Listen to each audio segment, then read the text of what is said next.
14 out of 15, we're live. Hello, welcome to the show, everybody. I hope you guys are doing well. And there go the notifications.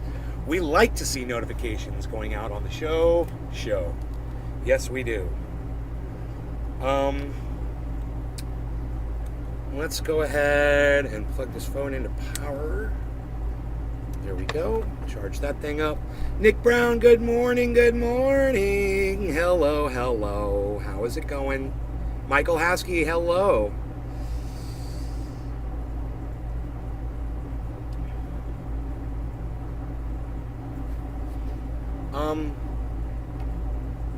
Day 4. There's more hearings. What? Oh, they're starting hearings up again today? What time, I wonder? Huh. I like watching those, man. Nothing wrong with that.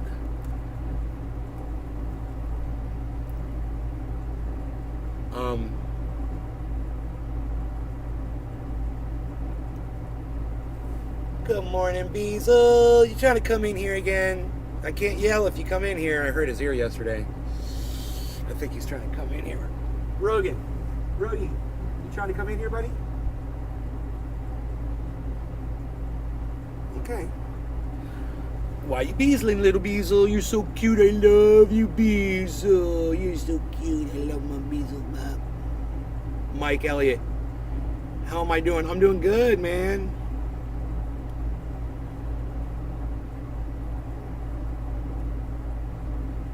I'm just checking the headlines right now. Federal Reserve passes the buck on inflation. Oh, you don't say. It's fucking funny. Doing outside painting and got to strip what existing paint is there. It's faster than scraping and easy on the wood. The business is taking off. Cool, man. Hell yeah.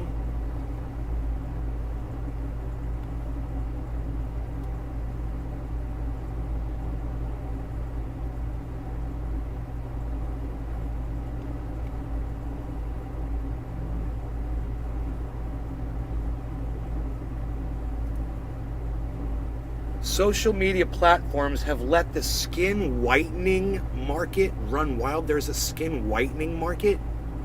What? What is that? What Michael Jackson was doing? Lip whitening. Huh?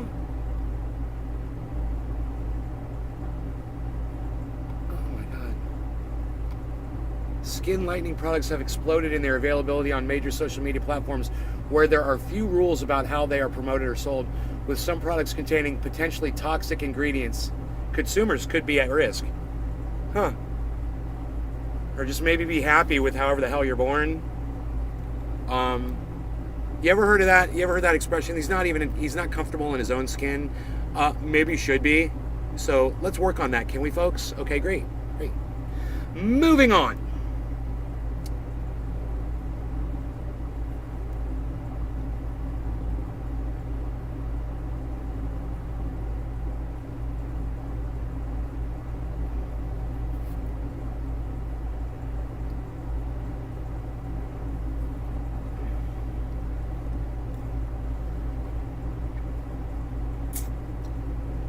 Mikey did it. Mikey. Butthole bleaching. I keep getting ads that I need to do 1,776 push-ups before the 4th of July. What the fuck? What?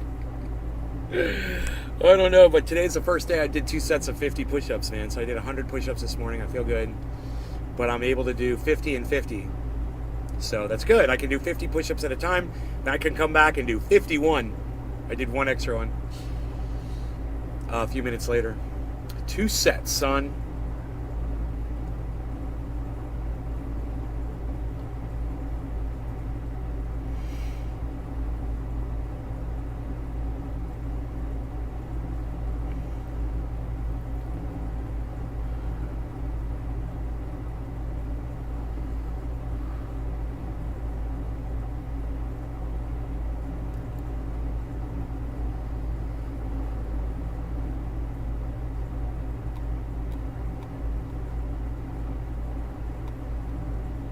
Hey, Merc.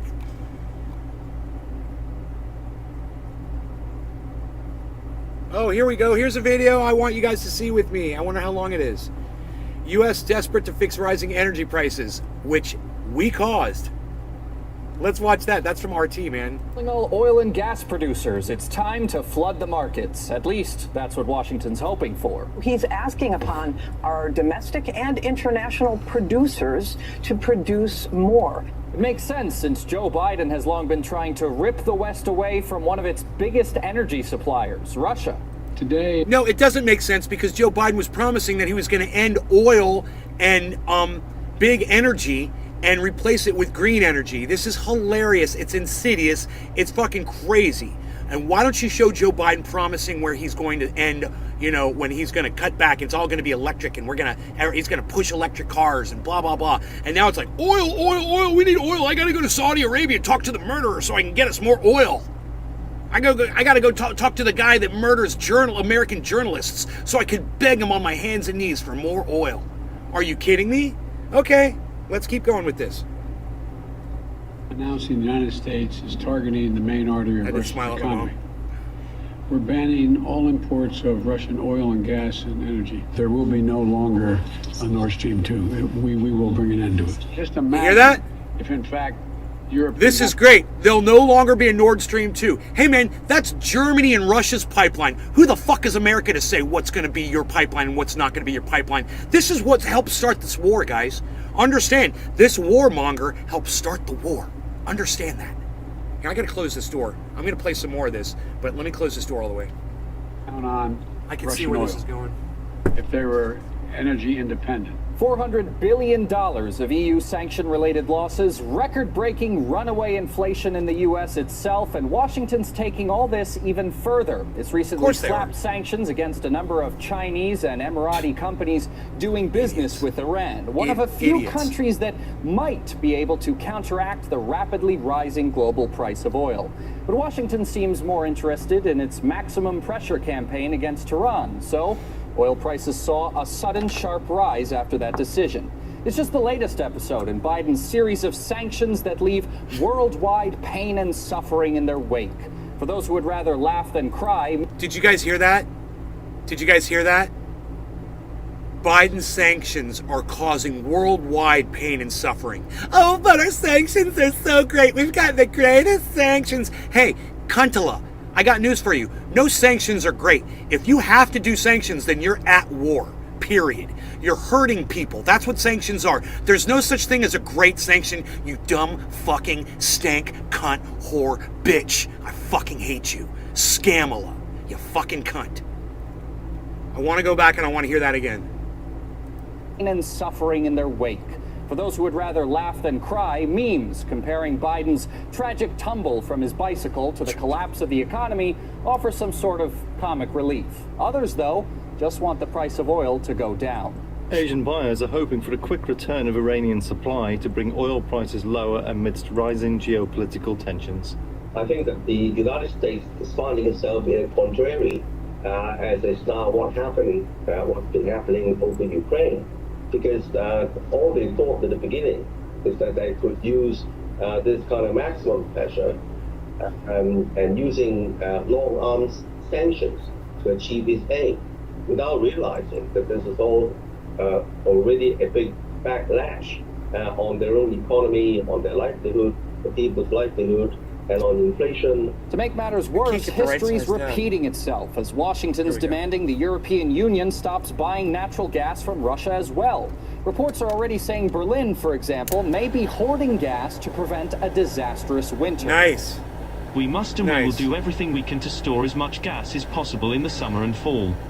Gas consumption must continue to fall, so more gas must be stored in storage, otherwise things will get really tight in winter. Pre-dab. It should come as no surprise that all these consequences of the West's generosity towards Ukraine have begun to change people's minds about the conflict. According to a poll published by the European Council on Foreign Relations, 35% of Europeans are war-weary and want to see a peace treaty signed with Russia. Only 22% want to see the war continue. That much is clear when you talk to the people on the streets of Italy, for example. Gasoline has an absurd price. With 50 euros of gasoline, you can't fill the tank. I I don't go out. I don't take the car and I go with the public transport. Ooh, that was good. It is the only way. With the subsidy that will be removed at the end of July, gasoline price will reach €2.50. You know, I got another Joe-Yo. Joe-Yo should make a video of Kamala Harris saying how great the sanctions are, and then he should take clips from people all over the world that have been negatively affected by these stupid fucking American sanctions, including Americans that are suffering and paying $5, $6 gasoline. Joe-Yo, what do you think? Let me know if you think that's a good idea for a video, brother. Hey, could somebody at shut the fuck up shitlib, please, on Twitter? It's STFU shitlib on Twitter. At STFU shitlib on Twitter. Because, you know, I would appreciate it. Bring him in here. He's probably working on the video that I wanted him working on yesterday. But I'd love to tell him about this idea for a video, too. It should be Kamala Harris saying how great the sanctions are. We've got the greatest sanctions. We've got some really great sanctions. And then show all the people in the world that are now suffering because of her stupid fucking great sanctions. You know, and you could do this all with this video right here. There's plenty of suffering in this video from people that are suffering from these sanctions, and all you need is Kamala Harris interspersed in this saying how great the sanctions are, which she said plenty.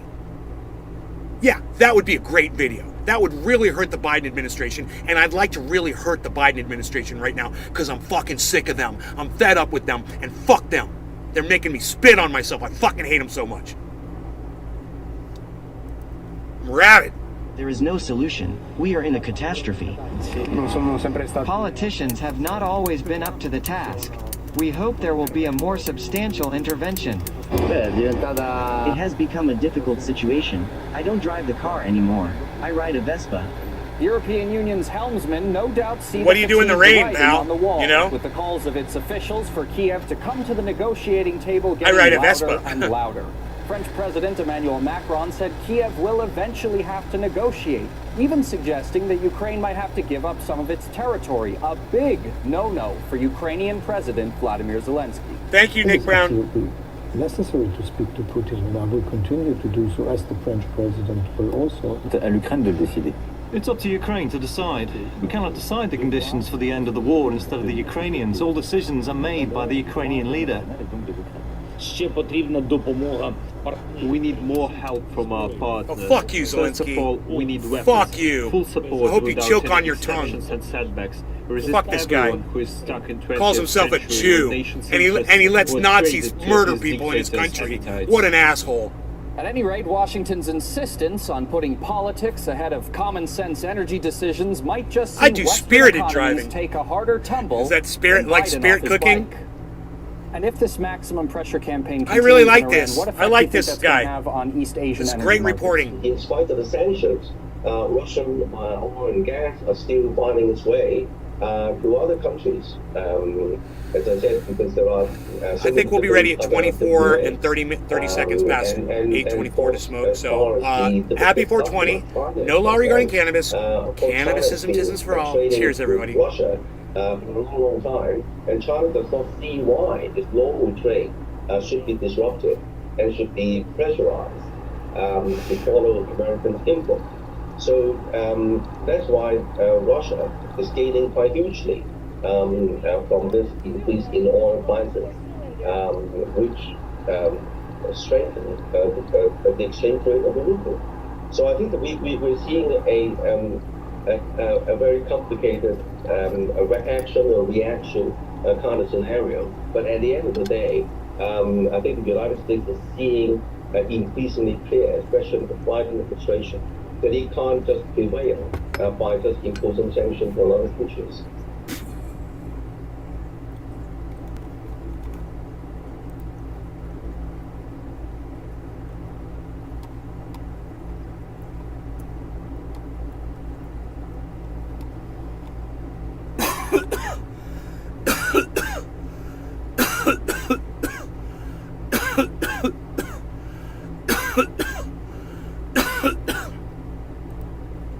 Unfollow the shit lib.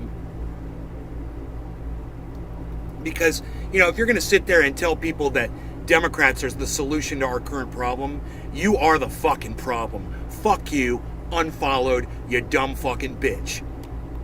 I hate shit libs, bro. I fucking hate them.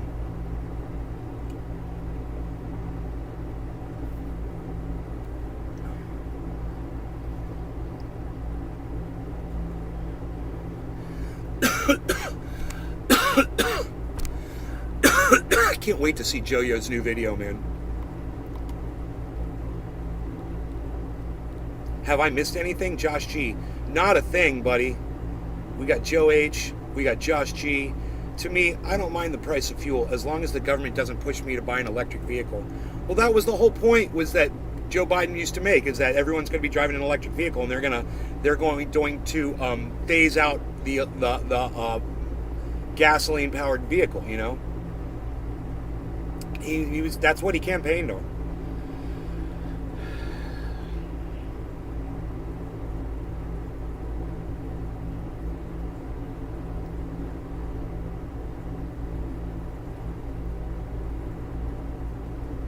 All right, the 1 hour chart on Bitcoin is showing a rising wedge pattern. If US index remains positive today, we can see Bitcoin moving towards upper resistance at 22,900 today, guys. That is what Ash WSB Real said.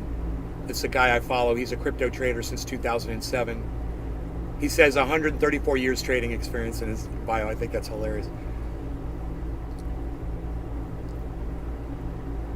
He says, nothing I tweet is a financial advice.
Great chart. It's missing the human factor.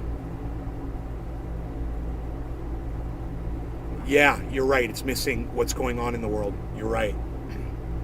And all of these charts are victim to whatever external stimuli may be occurring. You know, if in a vacuum, that is where it's going to go. But it's not in a vacuum. We've got war going on right now. So, yeah. We'll see, though, if the chart's accurate. We'll know, because it's a short term. He said, oh, he didn't give a time frame. Okay, my bad.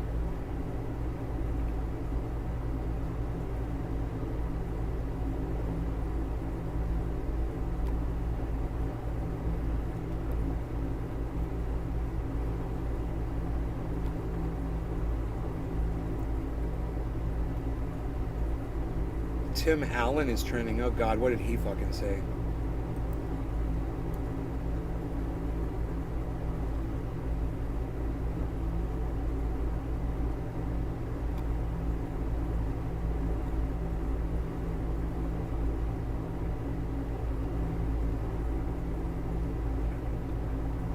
Don't read that tweet. Disney Pixar's Lightyear, huge flop at box office. Oh, so they changed the guy who does the voice for the character? Is that what's going on? Yeah, the tool man. Tim Allen. Buzz Lightyear. No Tim Allen.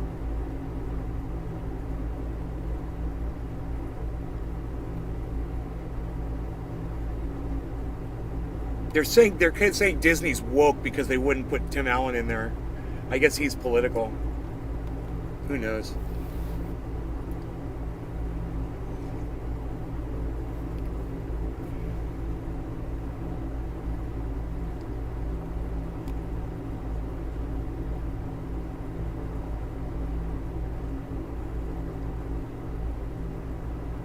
People are saying, no Tim Allen, I won't watch. Dude, that is so funny. That is so funny. I mean, we make a business decision like that. You'd have to be a freaking idiot. And yet, you know, we see this all the time. I see companies doing dumb shit, and I'm like, you know, even the United States of America making horrible decisions. And you're like, who elects these people? You know?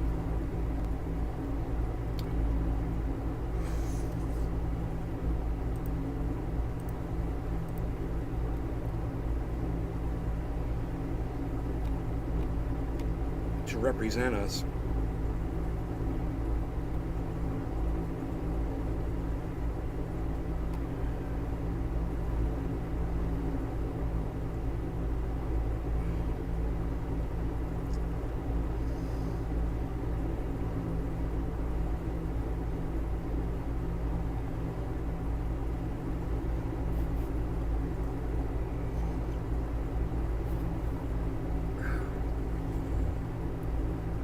More movies for Netflix to buy rights to. I don't know.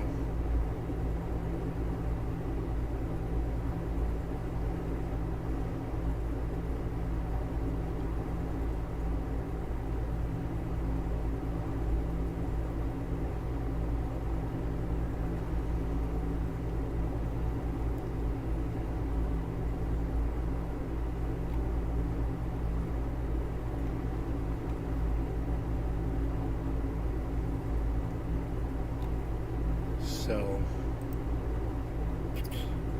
what else is going on? What else can we look at here? Let me see what the YouTubers are posting.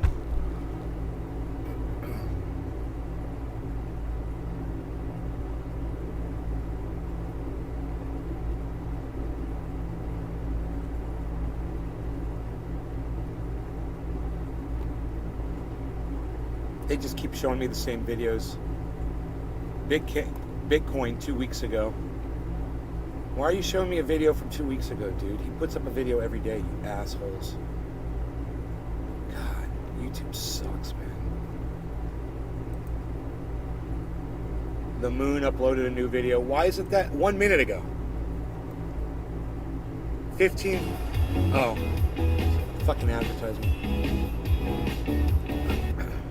Hello guys and welcome to the Moon. My name is Carl and I'm going to bring you this cryptocurrency video, and I'm going to take a look at the Bitcoin price right now because Bitcoin is currently breaking towards the upside exactly as we predicted. That's why we put in a long position and we're making money over Bybit right now. He did. He predicted that. So essentially what I showed you was this double bottom. You pull this up like this at the point of the breakout, and we have perfectly met the target now of $21,000, which is exactly what we were expecting. And big shout out to everyone out there. Look how low energy he is now. That Bitcoin is just ass raped him so bad, bro. You see the change in attitude? He's not all bowed up anymore. Which is of course a great return on investment. Let me know right now in the comments if you are also taking this trade over on Bybit. And guys, look at this. If you scroll down below this video, then right now in the next few days, if you click my Bybit link, you get $4,000 bonus and 0% maker fees for 30 days. Also, click this Bybit tutorial at the video. I like doing these little pre-dabs, bro. Traders, obviously. The Just question let it is, start smoking and go right now? with what you And left in there last time. Monday, so cheers. No law regarding cannabis. Cannabis isn't just for hope. Actually, we have to, well, the actual, it's still a bank holiday. So for some reason, Tuesday is when the banks and everything open up again, the stock market. That seems to be the case, at least from what I've been told. So the question is, are we going to have to wait until Tuesday for big movements on the Bitcoin?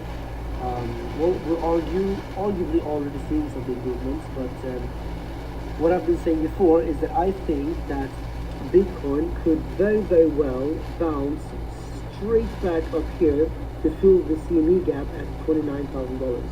And 29K is also a massive previous resistance.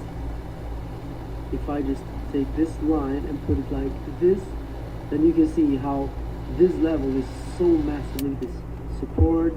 Support, and there's a big gap right there. So we could. It looked like cock and balls. That was funny. 29K. And now we have a cock and balls. But the question is, of course, are we going to roll over then and go lower, or maybe just go sideways? Because I don't think we're going to just immediately break through, because it's such a huge level. I don't know. Who's it going to be? Is it going to be Carl the Moon, or is it going to be Joe H? Who's going to be right? Ever since January 21. I'm putting my money on Joe H. Long-term support like that turns into very, because very like Joe H says, he's not thinking about the fact that we're at war right now, that we've got an energy crisis, that we've got a climate crisis, that we've got a pandemic, that we've got a food shortage, that we've got supply chain issues, that we've got a stock market crash, that we just raised the fucking rates. You know, the Fed, it goes on and on and on. It doesn't stop. And it's like, he's like, yeah, this chart says. Let me know right now in the comment section, what is currently... All right, no law regarding cannabis. Cannabis-isms for all. Big dabs. Cheers, everybody. Personally, I see many different altcoins that are definitely very cheap right now. And I want to know what you guys think about putting in some money into some of those cheap alts. I mean, I love to buy the dip. That's basically what I did in the previous bear market. So nice. By the way, big news for Kasta. Look at this. The rollout is officially now happening. So it's an invite only for now. And it's officially happening right now in the EU. So if you are in the European Union, you will be among the first to try the app in this invite only rollout. I'm not, you exclusive cocksucker motherfucker. Go fuck yourself. Why aren't you making it available to everybody at the same time, you fucking dumb cunt? Fuck off.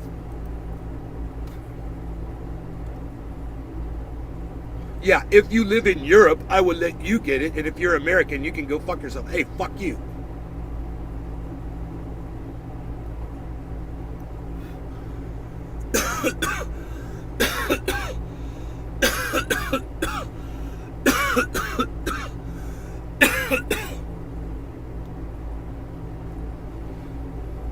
He's calling a 14,000 Bitcoin, and this is the guy who was raving about 100,000.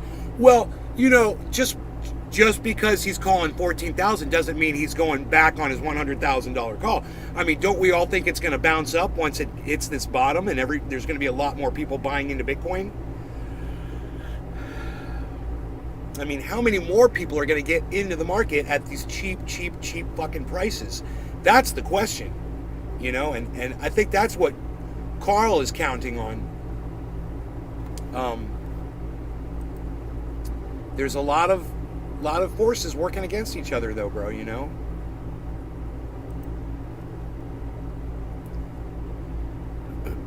I want to know what Lark Davis is saying.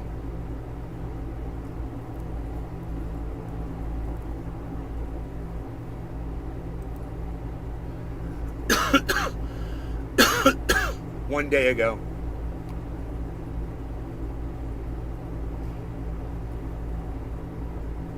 It's a short. He hasn't put up a video yet today.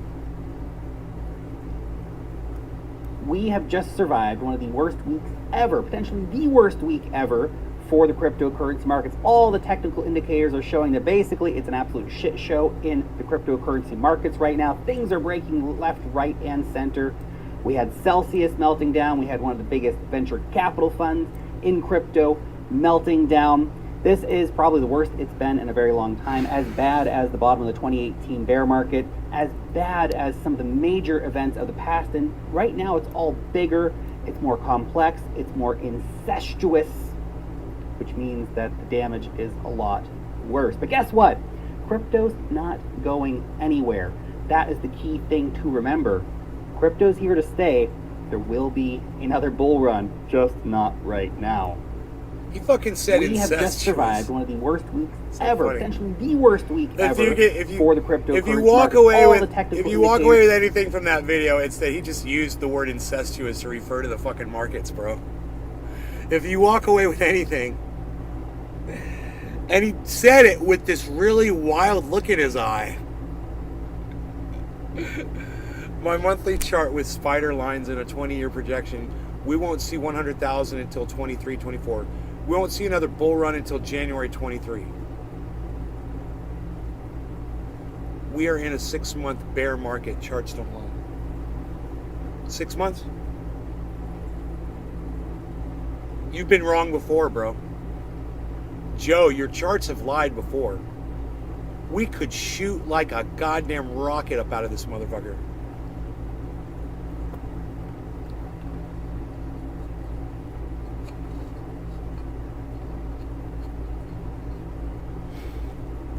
But, you know, we just have to wait and see, I guess. It's the only way we're really going to know, right, Joe, is just to kind of go through it together. You know, all of us. Putin owns the libs. Yeah, Putin does own the libs. Do we want to watch that? It's an hour-long Jackson Hinkle video. Is the story of threat and the one wallet that started it all. It's a story of love and adventure and... British Home Secretary Priti Patel has authorized the extradition of WikiLeaks founder Julian Assange to the United States to be tried under the Espionage Act in a case which seeks to set a legal precedent for the prosecution of any publisher or journalist anywhere in the world. Right? You guys, okay, so Vladimir Putin. What he just said is that they want to set a precedent so that they can prosecute and persecute and jail journalists. And they want to use Julian Assange as the test case to do it. This is setting a precedent that puts all journalism at risk. It also will prevent journalists from going all in to bring you the news, because now they know that their lives are being threatened, and by their lives being threatened, it threatens the lives of their families and their children. You know, because how the fuck are their children going to eat if they go to prison? You know? So do they really want to risk this kind of thing that Julian Assange risked? It's a fucking nightmare. And everyone should be screaming out loud about what's going on with Julian Assange. Absolutely. Spoke at the St. Petersburg International Economic Forum, and it was absolutely incredible. I listened to a good portion of it this morning when I was enjoying my morning coffee. Tanky. I really was surprised. You've got a boner, okay? Vladimir Putin, you can't hide it. Made his You're a public decree that the unipolar He's American like, world Putin speaking. Order has ended. Boing. You know, the age of American hegemony has ended. We are in a multipolar world now. And he also was Could you act just a little more enthusiastic over the fact that Putin spoke, bro? That's all I'm just saying. You know, maybe you could give Putin just a little bit of credit. So Putin spoke, and it's Putin, and he's awesome. Tanky. The decline of Western economies and the rise of the Russian economy in the face of sanctioned warfare. I want to, go through this with you now and break it down. It's an incredible speech, and as we go through this and as we watch this, I just want you to reflect on the inability of Joe Biden ever giving a speech like this. Even when he was mentally there, he still couldn't give a speech like this. Like him or hate him, Putin is a very talented orator and understands he's very, very in touch with the state of global power struggles, unlike every single Western world leader. So let's take a look. Let's break it down. Hi, friends, colleagues. I greet all the participants and guests of the 25th St. Petersburg International Economic Forum. It is held during the hard times for the entire global community, when the economy, markets, and even the principles of the global economic system are suffering a heavy blow. Many trade, industrial, supply chains disrupted by the pandemic are going through new challenges, and such key notions as the business reputation. Quarter of the hour. I just picked up my bong and didn't realize it. No law regarding cannabis. Cannabis is a business for all. Cheers, everybody. Unfortunately, they have been undermined by our Western partners. And it has been done intentionally to fulfill their ambitions, to preserve outdated geopolitical illusions. And today I would like to speak about our, and by our I mean the view, the opinion of the Russian leadership on the global economy. I'm going to speak in detail about how Russia is operating under these conditions and how Russia plans its development in this ever-changing situation. 1.5 years ago, when I spoke at the Davos Forum, I talked about that the unipolar world order is over, and that's something that I would like to start with, because we can't avoid it. It is over, despite all the attempts to preserve it with any means possible. And it is only natural, because changes are natural for history, because civilizational diversity of the planet, the richness of cultures is hard to combine with the political, economical, or other patterns, because it is not going to work. Dude, look at the smile. Can we just appreciate fucking big dick energy he's coming out here with? I mean, dude, the smile on Jackson Hinkle's face, though, it's just like he's so appreciating this speech. It's just hilarious. The St. Petersburg International Economic Forum.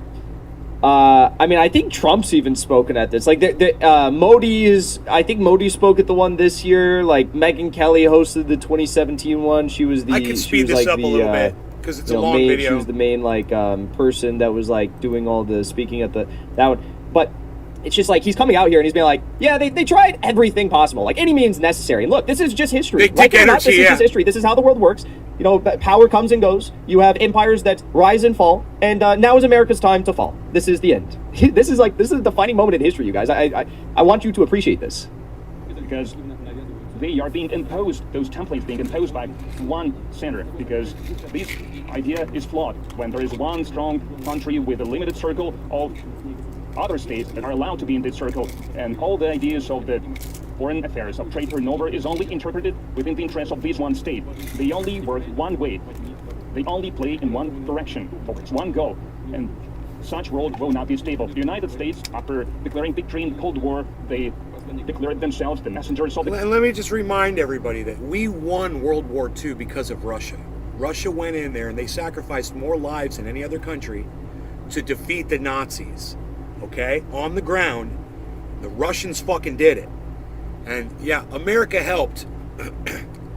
We dropped a couple bombs on Japan, and killed a bunch of fucking innocent people. But the Russians went in there and really fucking sacrificed life and limb for us.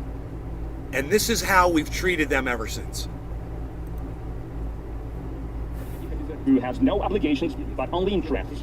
And these interests are to be considered sacred, and it's hard not to notice that in the recent decade on the planet we have new powerful centers, and each of them are developing their own political systems and civic societies. They are implementing their models of economic hangs himself, and they have the right to in quotes, hangs himself, Billy Bong. One thing I'll say quickly is that the U.S., the reason why it has failed so miserably, the project of the United States as empire, is because it focused on empire building and essentially lording over these states that it had created, vassals within. You look at China; it focuses on when it expands its reach. It focuses on mutually beneficial projects of industrialization with the nations it works with, and it protects the sovereignty of these countries. It doesn't try to manipulate it or subvert it. It tries to create strong allies rather than countries to be lorded over. This is the difference between China and Russia and a lot of these BRICS nations that are working with surrounding and smaller countries as well, smaller economies, that when you compare them to the United States. We're talking about objective things, about revolutionary tectonic shifts in the geopolitics and global economy, in technology, and the entire system of international relations, where we see ever-growing role of the dynamically developing, promising countries and the regions whose interests cannot be ignored anymore. And these changes are fundamental, and they can't be turned back. And it would be a mistake to think that the time of the changes can be forgotten, that everything will go back to the way it was. It will never happen.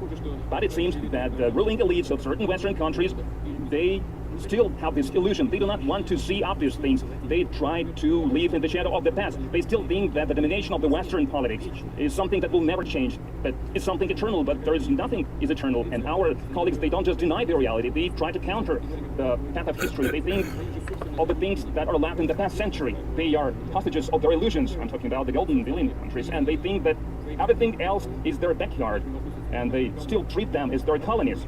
And the peoples who live there, they considered second-rate people because they think they are exclusive. If they are exclusive, then everyone else is the second-rate people. That's why they want to punish, they want to exert pressure on everyone who wants to stand out, who doesn't want to listen to them. And they foolishly try to impose their ideas about culture, about ethics, about history that put under doubt the integrity and sovereignty of the states, put under threat their existence. Just remember Yugoslavia, Syria, Libya, and Iraq. Like, it really is incredible to reflect on just how much America and the West broadly have bought their propaganda. And I don't just mean like the journalists, the media class. I'm talking about like what is presumed to be like the, you know, highly respected institutions of this nation. Like, you go to any Harvard, Ivy League, you know, Brown, Princeton, Yale, Georgetown, Stanford, even looking at like the UC's Berkeley, UCLA graduates, right? You look at them, you ask them questions about like history or about, you know, current geopolitical events. It's not just that they are lacking basic understandings of what is going on in the world, right, outside of like our sphere of influence, but also just have so thoroughly, you know, fallen hook, line, and sinker for the propaganda and regurgitate it, you know, ad nauseum. So this is the main difference I see with the younger generations, you know, in countries like Russia and countries like China, who are very well educated versus ours. Ours lacks a sincere understanding of the moment we are living in this very world, in this very time. And that's going to come back to bite us at the end of the day, because when these people find themselves in positions of leadership, it's not going to be the people who are trying to manipulate the public or trying to craft an agenda to make the American people think that we are wholly dominant of the world and we are the unipolar center and we do have American hegemony and American exceptionalism. It's going to be the dupes who actually fell for all this shit and are incapable of looking beyond our borders and asking these sorts of questions. Again, that's going to come back to bite us in terms of legislating and, you know, foreign relations work. Our generation is like absolutely fucking retarded when it comes to this shit, and I know it because I have a lot of friends that I played Super Contra, bro. Super C. From these Ivy League. Super C. Super C. Super C. Super C. Super Super Super C. Super Super C.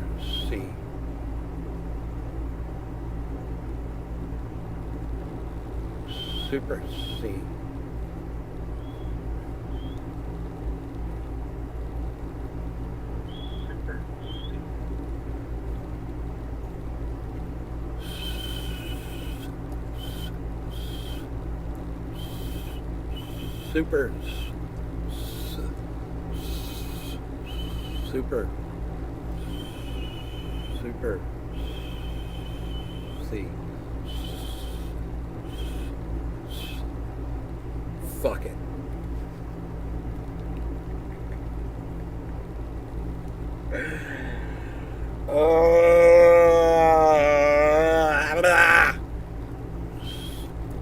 Super C.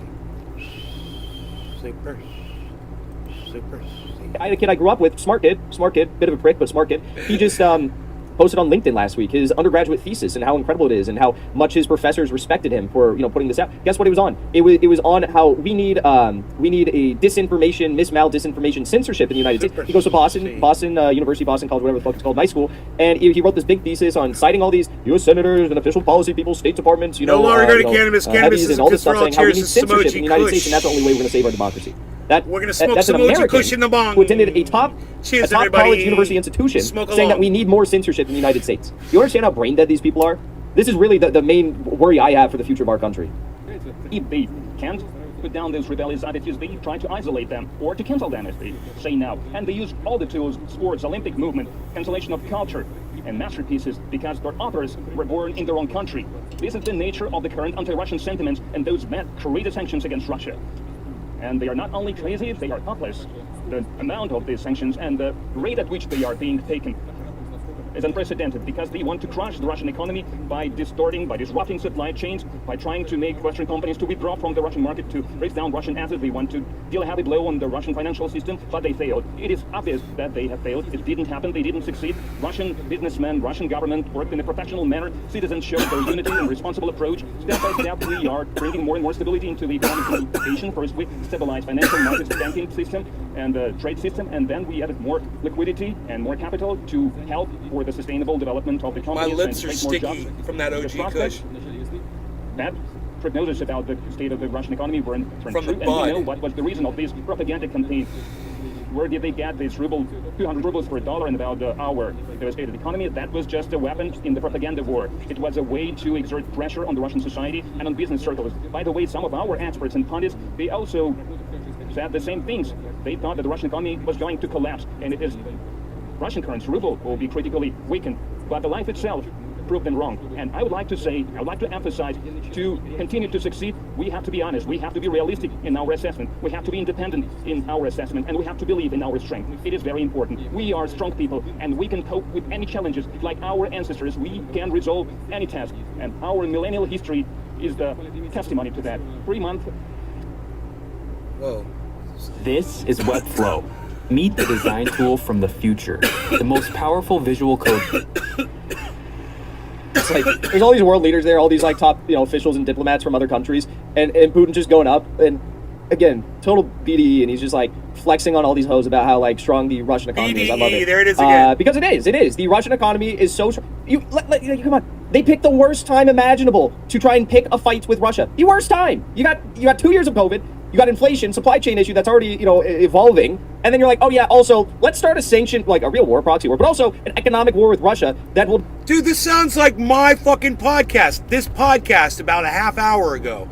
Almost word for word. Jojo, do your thing, buddy.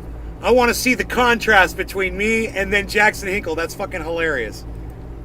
To further isolation and strip us of the ability to import basic commodities and basic goods, and if we do have the ability to import these goods, it's going to be at an increased price because we're sanctioning the insurers, we're sanctioning the shippers, we're sanctioning all the transport teams, so on and so forth. And then in addition to that, we're pushing India, Pakistan, China all closer together.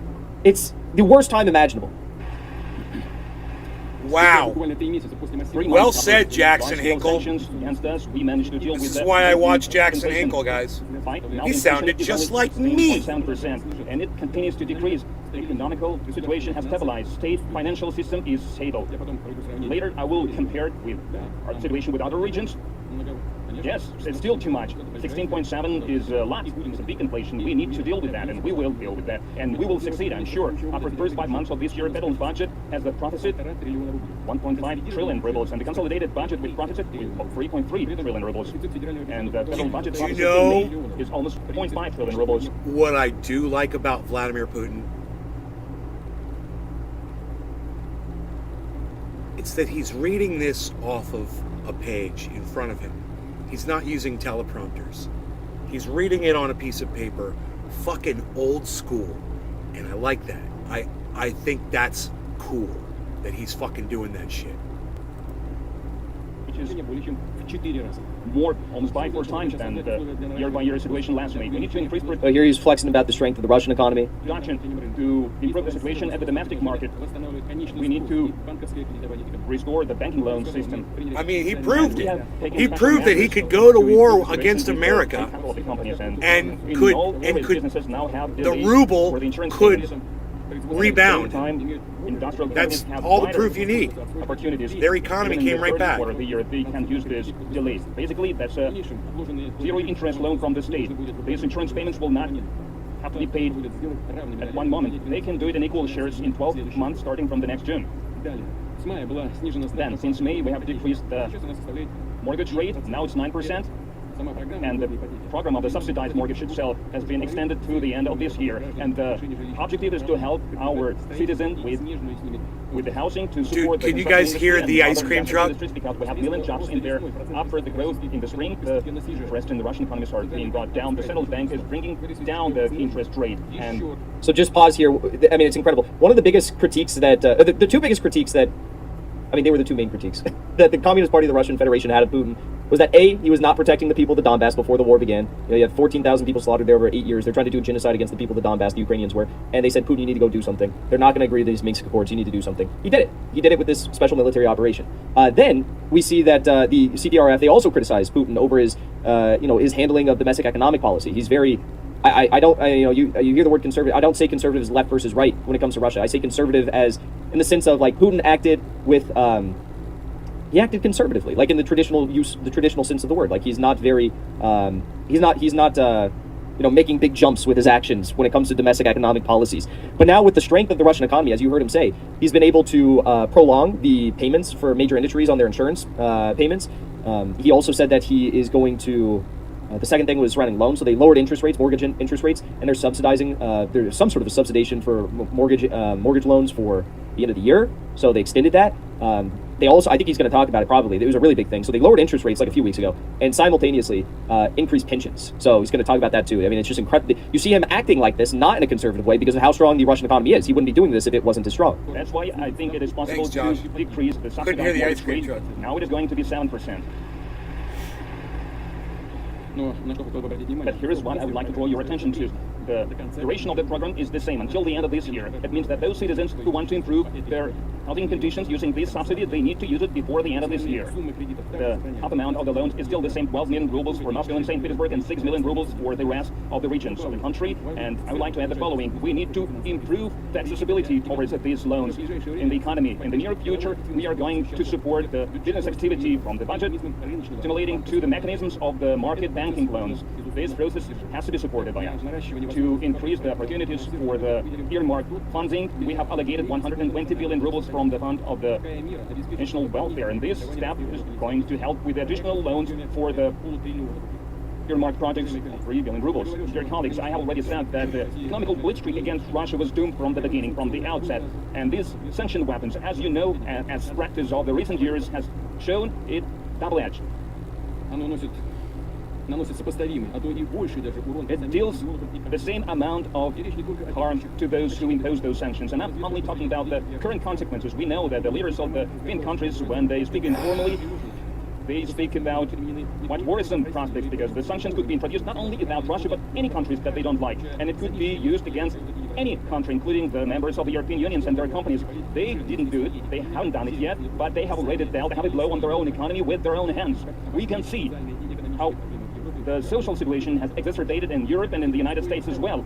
And the commodities prices are growing, food prices growing, energy price and the fuel price is growing, and the living standard is decreasing. And so there you have Putin point out that the sanction warfare that has been levied by the U.S., it actually has larger ramifications for the West at this point than it does for Russia. And he talks about how, like, no one is free of the, the threats, the knife of the U.S. sanction. But obviously it's had a more negative impact for the West. It's, increased basic commodity prices, food prices, gas prices, energy prices, right?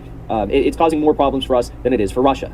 The competitiveness of their companies. Well, I was talking about sanctions before. Direct losses from the sanction fever of the European Union can exceed $14 billion. $400 billion. So this is the reality that particularly against common sense. The greatest sanctions. And this is the burden that will be put on the population of Europe.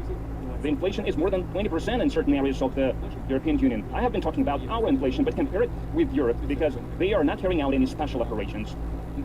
And still, their inflation is growing. It reached 20%. 40-year inflation high. 40-year inflation high. It's incredible. It has been the record inflation in the last 40 years. Yep. Yes, inflation in Russia is still in double digits area, but we have already indexed social payments and the pensions. We have increased the minimum wage and subsistence wage, thus protecting the most vulnerable people. And the high interest rates allow to preserve savings of the people in the Russian banking system. Yes, of course, for the representatives of business, it's obvious. High interest rate is putting a lot of pressure on the economy. But for the people, in most cases, it's a good thing, it's a benefit. They brought back money to the banks using this high interest rate. And this is the biggest difference from the European Union, where the inflation is eating their savings and the current crisis becoming a burden for the most vulnerable people. The long-term consequences also is caused by the losses of the companies. They have lost Russian market. They are losing their global competitiveness. And except for McDonald's, who just rebranded to some new company. But yeah, think about it. All of this, so there was a lot of companies that backed out of Russia, but then there was a lot of companies, not as many, but there were some companies who tried to continue operations in Russia, like Western companies, but they couldn't because of all the sanctions. You have to understand if there's this like broad sweeping sanction warfare, and you're a Western business, you can't do business with any of the entities, individuals, organizations, agencies, governments, or other companies that have been sanctioned by the U.S., or you could run the risk of being sanctioned as well. So it becomes very costly, and in some cases, impossible to continue your business operations. And we saw that there was a big bank we saw this past week. I'll have to do a story on it, but they had to cease operations this far into the sanction warfare because they could no longer continue operating in Russia, even though they were trying to. Systemic decrease in the growth rate, and this will happen in many years. This all leads to a worsening of many difficult problems that Europe faces. Of course, we have our own issues, but they keep pointing the fingers at us while they have lots of challenges they're facing themselves. I talked about this in Davos, and we are going to see a lot of inequality on the rise in Europe. This will further split their societies, and it's not just in terms of their economies, but in terms of the values that they hold. Of course, now we see these splits. They're trying to hide all of that. You're gonna watch some Dave's Garden out there on the beach while you're chilling. Democratic procedures in Europe, and you see the politicians coming to power there.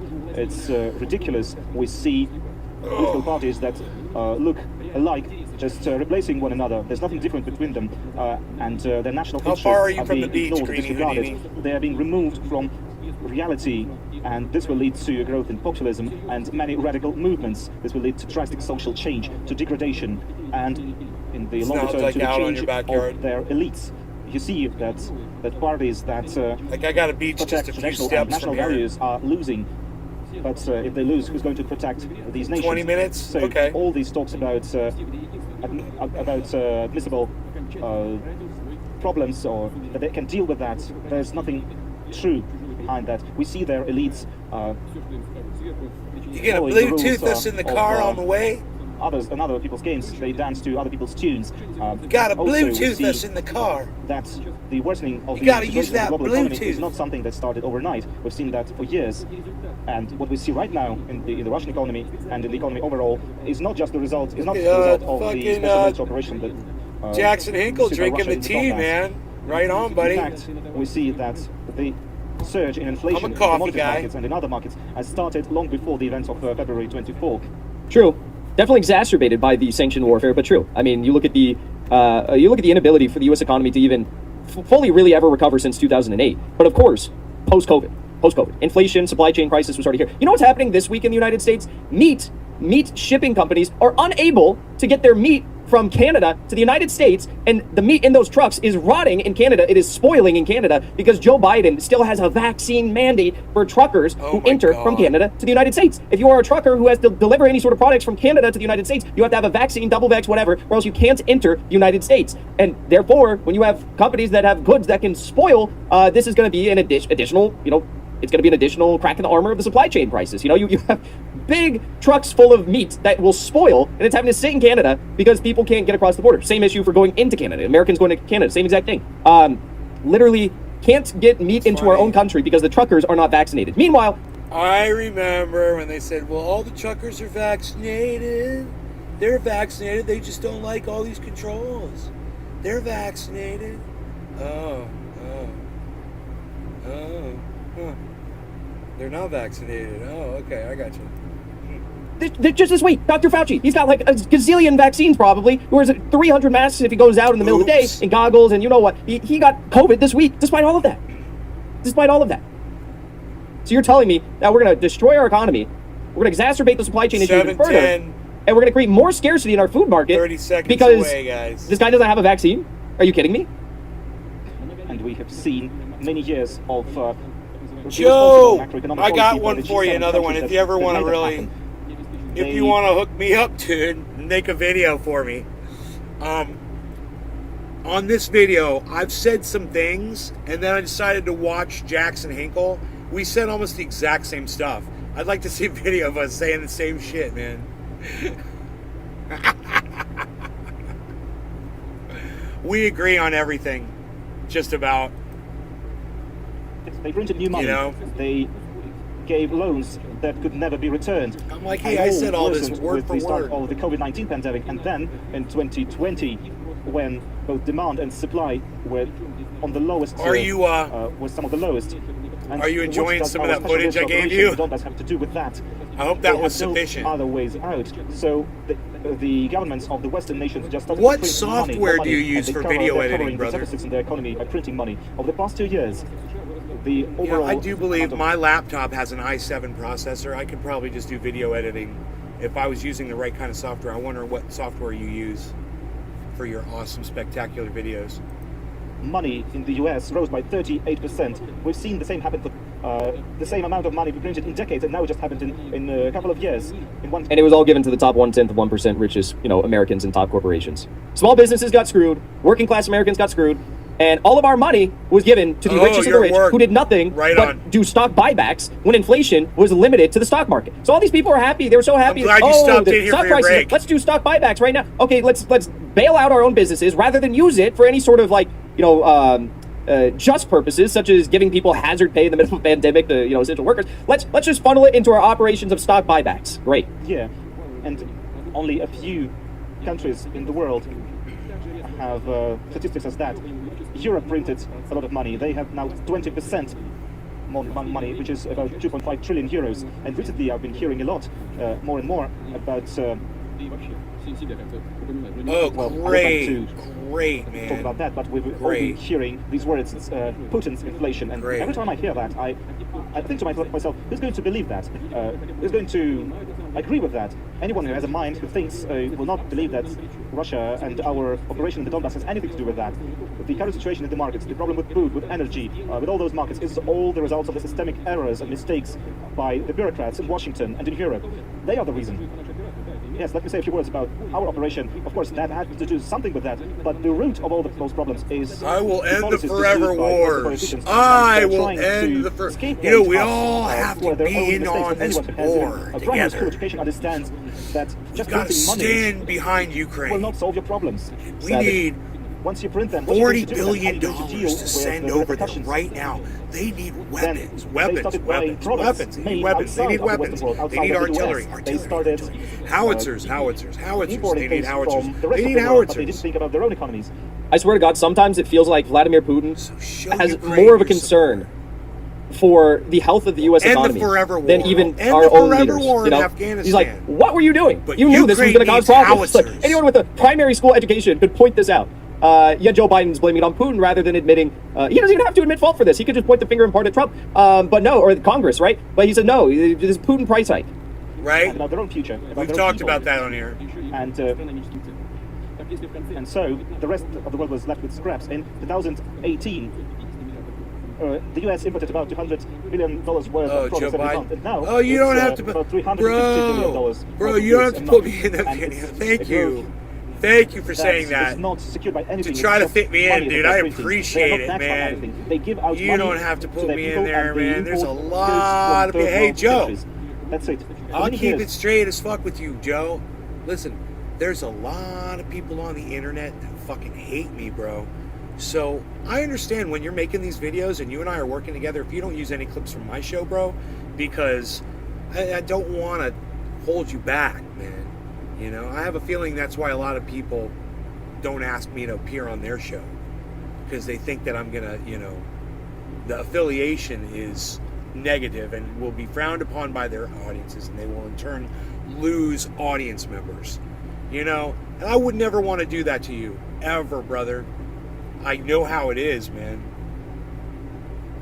People don't like me. There's a lot of people that don't like me.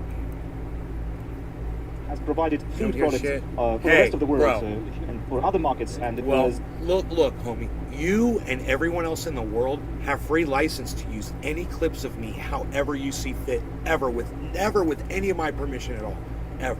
Use anything. That's why it's there, brother.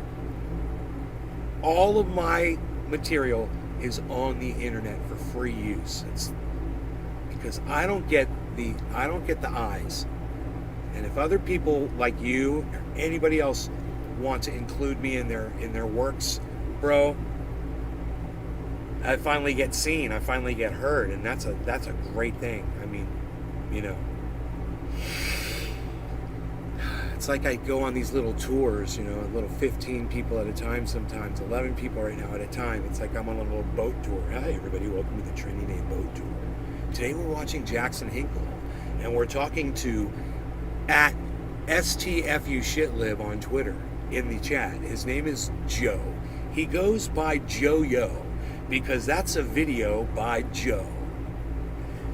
But you should all follow STFUShitlib on Twitter. You should all follow STFUShitlib on Twitter. Go follow him. Make him a friend. And go watch all his videos, man. A good thing to do. They and share his videos around. They had good technologies, and they were a good example even for us. Share his videos. And then Bill Gates bought them all out. And do you guys see that video of like 10,000 fully fat cattle dying this week? And then they try, oh, it's just a heat wave. Don't worry about it. It's just a heat wave that caused 10,000 cattle to die. Yeah, right. Okay, yeah, sure. And Trump colluded with Russia, and the COVID vaccines do everything that Rachel Maddow said they were going to do. And again, the inflation crisis is all Putin's fault. Okay, yeah, sure. But now it has changed radically. And now the US is no longer an exporter of food. It now imports food. It prints money, and then it's tries where you to called Biden kind of gravitate commodity flows towards itself. Thank you, Joe. And the same is happening in the EU. I love you, bro. I'm not worthy. I'm not worthy. I'm not worthy. I'm not worthy. I'm not worthy. Resulted in a surge of inflation, and now we have commodity goods. We have food. We have energy, and the prices of all those goods are rising. The balance between the export and the imports is skewed. Imports is now $70 billion more than the exports, and according to the UN, in this year, the index food by 17th of June was 50% more, and it was much more than May last year. And I'll speed it up. Many are asking the question: why would you pay dollars or euros for those goods when these currencies are actually failing? As a result, we see the rise of economy of real values and real assets, not just the currencies such as euros and dollars. This is better. This is something I've pointed out since the start. It's like Wall Street in London, I sound like a broken record, you guys know what I'm saying though. Wall Street in London seriously underestimated the strength of the Russian economy. Now to me, I'm just a layman observer of the situation. I'm not an economic expert, I'm not a Russian expert. We're already 40 minutes into this hour and 7-minute video, guys. And for many on Wall Street, it seems like they can only do this in hindsight, if at all. But you can look at this and say, you guys you're just fidgeting with numbers. You just have random numbers on computer screens, and you're fucking around with numbers and derivatives, and that's all you do, and you think that's going to sustain a global economy, like the largest economy in the world. Russia, on the other hand, produces what? Produces real commodities, not just any commodities, much needed, necessary commodities. They produce lumber, oil, natural gas, coal, wheat, right? They major grain exporter. You look at the metals, silver, gold. They are major producers and exporters, right? It is much different than what like in the United States, our largest, like you drive through, anyone down a cross country road trip, what do you see? You just see people working at like a bunch of random like fast food chains all across the country. That's pretty much what the entirety of the country is. It's like people working fast food chains, people working at like retail stores, or people working at Amazon, or people working at Walmart, or people working at Uber and Lyft and DoorDash and these sorts of things, right? We don't produce. How do you expect to have an economy that sustains itself if you don't produce? And how do you think that an economy that is one of the largest exporters of basic commodities, needed commodities around the world, is an economy that's the size of thank you so much for stopping by, brother. So many lies, thank and now you, you're just man. eating the shit up. You've fallen for your own lies, and they've fallen for the lies so much that they can't even recognize that they were wrong. See you next time, bro. They still can't recognize this. It's insane. Money that the West is printing is being devalued by 8% a year, and also another problem is that they can be confiscated and stolen basically from you if the US or the Western world believes that you are wrong somehow in your foreign policy. You know what's funny? You're going to use that rant. I was going to watch that rant again. You have a lot of dollars in your reserves. This is an objective truth, and in the upcoming month, in the upcoming years, this process of converting your reserves to other currencies will begin. This is objectively going to happen. Other countries will do that. They will continue to buy goods, to buy energy, to buy food using other currencies, and this will result in greater dollar inflation. As for Europe, there was another negative problem. Wait, these are the things I can't stand. Chatter titled Puppy, that's your username, says, you are too young to be this confident. Okay, Puppy. I'm confident because I've been right about all this stuff, and I didn't go to Harvard, I didn't get an economics degree, I didn't get a poli-sci degree, but all these dipshits who did have been calling me a Russian propagandist and a Putin puppet for the last 4 months as I've been spinning nothing but facts about this, and for what? I was right. I always ask people, judge me by my losses because there are so few. I'm right about this stuff, and now they are the ones that are too, confidence isn't the right word, they're the ones that are too egotistical and deranged and ignorant to admit that they were wrong and apologize for being wrong. That's what frustrates me. I would like to show you some of the ignored plants that every person should know. So pay close attention, as one day you may need one of them. Haven't you ever bumped into a mushroom, fruit, or plant and as to prices. Have you ever bumped into my dick? Failures in Europe's energy policies. They blindly believed in their renewable energy sources and that they could rely on them alone. And this has led to a massive rise in energy prices that started in the third quarter of last year. And this has started long before our special operation in the Donbass, and they're blaming us. They made their prices soar, and then they pointed the finger at us. This resulted in the rise of prices for many services and goods, and the rise of prices of fertilizers and potash fertilizers. And in 1 year, from February last year to February this year, prices rose by 70%. And there are no reasons for these price changes to happen. Entire enterprises are being blocked in their operations. Russian fertilizer is not allowed to be exported to Europe. And this is further moving. Notice how he said Russian fertilizers are not allowed to be exported to Europe. He also mentioned this earlier in his speech. He noted that the U.S. is easing some of these sanctions, and he referred to fertilizer sanctions. But again, the fertilizers still give me so much money because maybe, yeah, sure, we're like, you can buy fertilizer from these Russian companies because fertilizer prices are so sky high through the roof right now. But what about the insurance companies for the shippers? What about the shipping companies? You've sanctioned all of them too. Do you think that that's going to cause some sort of dramatic shift in the prices when you try to then buy the non-sanctioned fertilizer, but everything else around it that involves the production and the shipping and the transportation and the sale of the fertilizer is sanctioned? Of course it will. It's insane. Like, if you think that that's just going to solve the problem. Europe's economy down the drain. They are seeing less and less yields in their agriculture, which will mean there'll be less food, and food prices will rise even further, and this will result in famine in some of the world's least wealthy countries. Some of the world's poorest countries will suffer from that, and this has started not just yesterday. This has been going on for many months, and this is not Russia's fault, as we're gonna do a dab today. Global economy. Well, I mean, we probably would be flattered to hear that we are so great and so powerful that we can drive inflation to the sky in the US. Right, that's like what Jimmy Dore said yesterday on Tucker Carlson. You guys remember that? He said, I have it right here. Yeah, are you giving a list of all things? It was on Tucker Carlson yesterday? Russia's very powerful. Where the hell this video is? They overthrew our government. They committed a coup on America. They control the gas prices, and Russia's responsible for our inflation. And let me just tell you, last time I checked, Russia couldn't get their good profit with Trader Joe's. So I don't think they're really controlling everything like they say they are. Hey, maybe Putin watches the Dive or the Jimmy Dore show. Who knows? Maybe we'll be flattered to hear that, but that's simply not true. This has been happening. We've seen this developing for years. We see countries trying to solve their problems at the expense of others. They believe that just emitting money, printing money, and buying more goods from abroad is something that can help them, but they actually started humanitarian disasters in many parts of the world. You're telling me that spending 50 cents for every dollar of U.S. taxpayer funds on our military and producing nothing in this country and buying products from our vassal states isn't a healthy economy, Putin? Is that what you're trying to say? Wow. By pursuing these policies, this is the same colonial politics, just performed differently, for different means. The same colonialism we've seen for decades. Now, for Russia, our priority is to provide food and other products for the rest of the world, especially those countries that are poorest and require these products. Russia has secured its own food security, and we are going to increase the exports of grain, of agricultural goods, of fertilizers to the rest of the world. We're going to increase the exports of fertilizers up to... As they should. The West created these artificial price hikes as a result of their sanctioned warfare. And Putin's like, yeah, we already got food security, and we're going to increase our exports to the rest of the world on top of that. So, hey, India, hey, Pakistan, you guys want some of this? Well, we can do some deals. We're going to do it in yuan or rupees or rubles, and you're probably going to be paying more. But than we would have previously. But they'll get them good deals. But it's just insane. It's like they created this problem for themselves. And I just also, again, note the character of Putin's speech here. He's speaking in front of world leaders from all these different countries. And just no fucks given about how absolutely proud he is of the health of the Russian economy. And I mean, even the Russian central bank leader, she came out and spoke the other day about how surprised she was. She's like, our economy is performing even better than I thought it would throughout all of this. 50%, especially we're going to target those countries that have the risk facing famines. And I'm talking about African countries and the Middle East. In addition to that, there are other difficulties that have to do with what other actors do in the global politics. Of course, Russian grain, Russian fertilizers are being sanctioned, have been blocked by many of the Western countries. But then Americans Cheers, everybody. They removed some of the sanctions, but the Europeans, I guess, are not so smart. They haven't done that before. The Americans have removed some of the sanctions, referring to fertilizer sanctions. He's like, but the Europeans, I guess, are not so smart. Yeah, true. I mean, the Americans are still not smart because they're still going to be fucked as a result of the sanctions they have on insurance companies and shippers and production companies, insurance companies for the production companies, and so on and so forth, right? But like, it's still going to be bad. They're still going to pay a lot, but they're less fucked than the European Union. They haven't done that, and people understand that they have made a mistake, but they can no longer go back.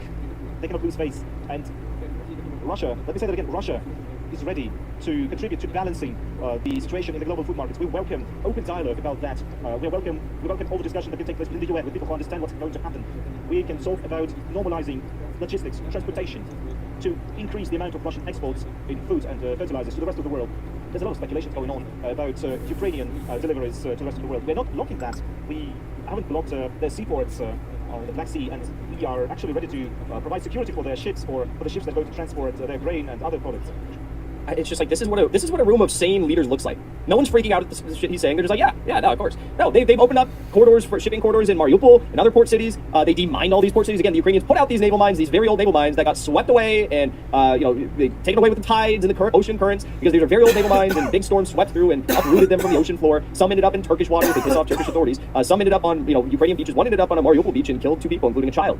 We've seen them all over Mariupol beaches. We've seen them in Odessa beaches. And Putin has said we'll go in and demine Odessa, but we can't go in if we're not gonna have these security assurances that they're not gonna start like firing at us with howitzers once we start to get close. And the Ukrainians have also on purpose sunk their own ships in Odessa, the Odessa port region, because they want to make it more difficult for potential Russian amphibious invasion into Odessa.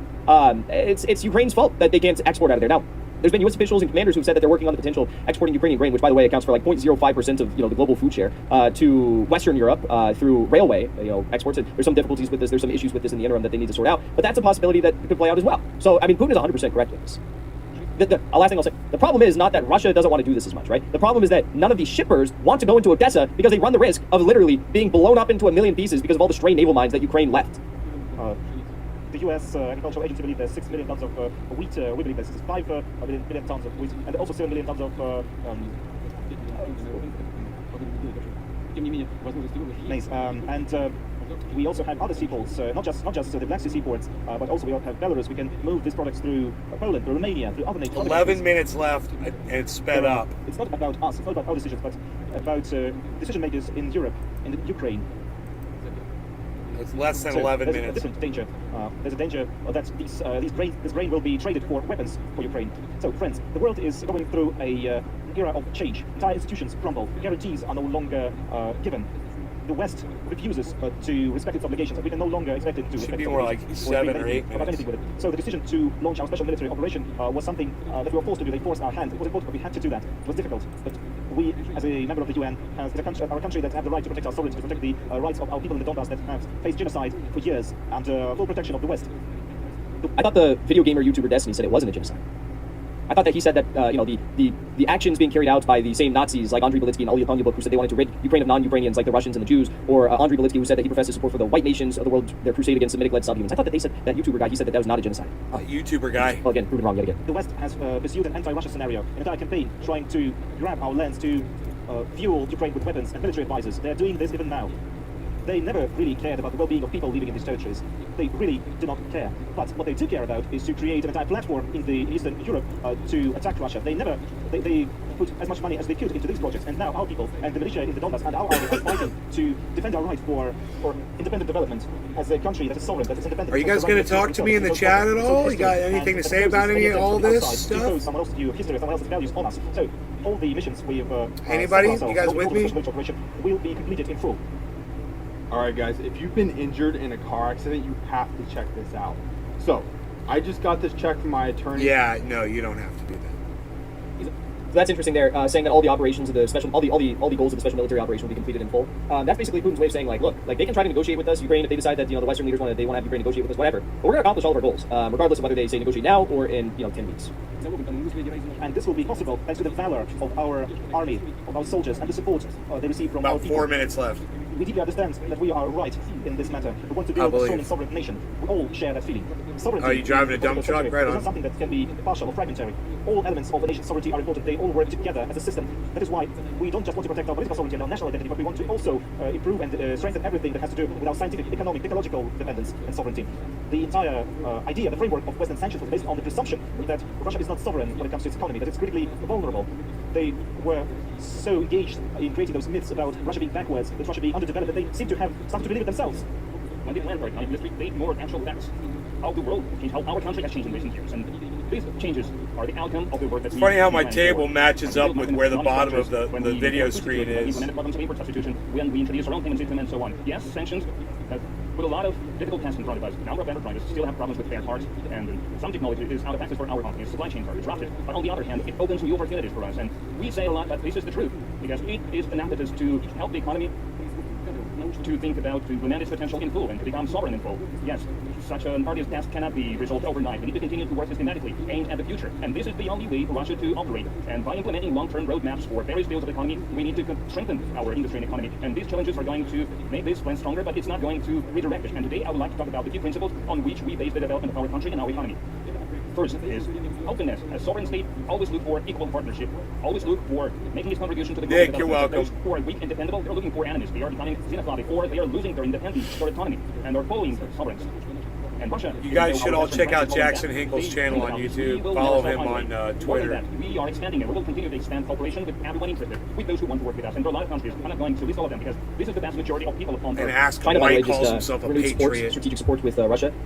Chinese President Xi Jinping told his Russian counterpart Vladimir Putin in a phone call Wednesday that Beijing will keep backing Moscow on issues of sovereignty and security. He said China is willing to continue to offer neutral support to Russia on issues concerning our core interests such as sovereignty and security, intensify strategic coordination between the two countries, and strengthen communication and coordination in major international and regional organizations such as UN, BRICS, and the Shanghai Cooperation Organization. Calls himself a patriot, but it doesn't sound like he supports going to war, Shanghai, you know? The US is non-violent. The US is non-violent, Those right? Brazil, two things don't... Russia, India, China, and South Africa. They don't economic and strategic comport, cooperation. I believe is the right it's word really to incredible. use. The decline of American hegemony in real time. Like, they don't fit together. So it's kind of a contradiction in, you know, in his philosophy. He calls himself a patriot, but he's anti-war. Patriots are willing to go to war for their country. Where they have their own national interests and where they have someone else's interests. And Russia is going to willing to expand go to war. with such countries. They're He's going to anti-war. with them. Yes, we will continue to work with the Western companies who, despite this unprecedented pressure, continue to work in the Russian I'm just saying, you know, that American flag is very hypocritical. We will continue to develop independent Calling payment systems, yourself a develop companies patriot. of our country to develop supply chains. We are going to develop transport pathways. We will increase the throughput capacity of our railroads. Just we an are going to develop our observation. ports in the Arctic and in the East, and that sea of the South, that sea, they are going to be a vital part of the North-South corridor that is going to create sustainable communication. So far We're we've listened to gonna be 40 the minutes of his spinal speech, cord and it's just incredible. I mean, this is just such an trade. incredible historic speech. He has such a good understanding of, he really has his, thumb on the pulse of, global geopolitical relations and power struggles, because of course he's at the center of it. He has such a deep, complex understanding and thorough, manner of debunking the Western media lies about Russia and the economy and poking holes in the comments that are made about the decline of the U.S. economy and who's at fault. And Joe Biden can't get through a 10-minute Jimmy Kimmel appearance without Jimmy Kimmel having cut to a ad break because Joe Biden starts ranting about biracial commercials and, sputtering off about God knows what. You can't even finish a fucking sentence. That's the main part. I wanted to focus on the economic decline of the West, Russia's economic superiority, what's causing that in the face of the sanctions, and battle in the Ukraine, the war in Ukraine, and the end of American hegemony. Those were the things I wanted. We got through all that, so that was a lot, but it was really good, and I wanted to watch that with you guys. Thanks for watching that episode of The Dive. If you'd like to support independent journalism, be sure to subscribe and consider becoming a member on my Patreon using the link below. There you go. Thanks for watching my show, guys. With a rather shocking event that's been And now, of course, YouTube chooses to play a Ben Shapiro video after that. I don't follow him. Fucking idiots. All right, I love you guys. I'll see you on the next show. I hope you guys had fun. Take care. Love you guys. Bye now. Hashtag keep it open. Oh, come follow me on Twitter, at Nays Garden on Twitter. We're over there. When we're not here, we're over there. I'm on there right now. At Nays Garden on Twitter. I'm there right now. All right. Bye, guys.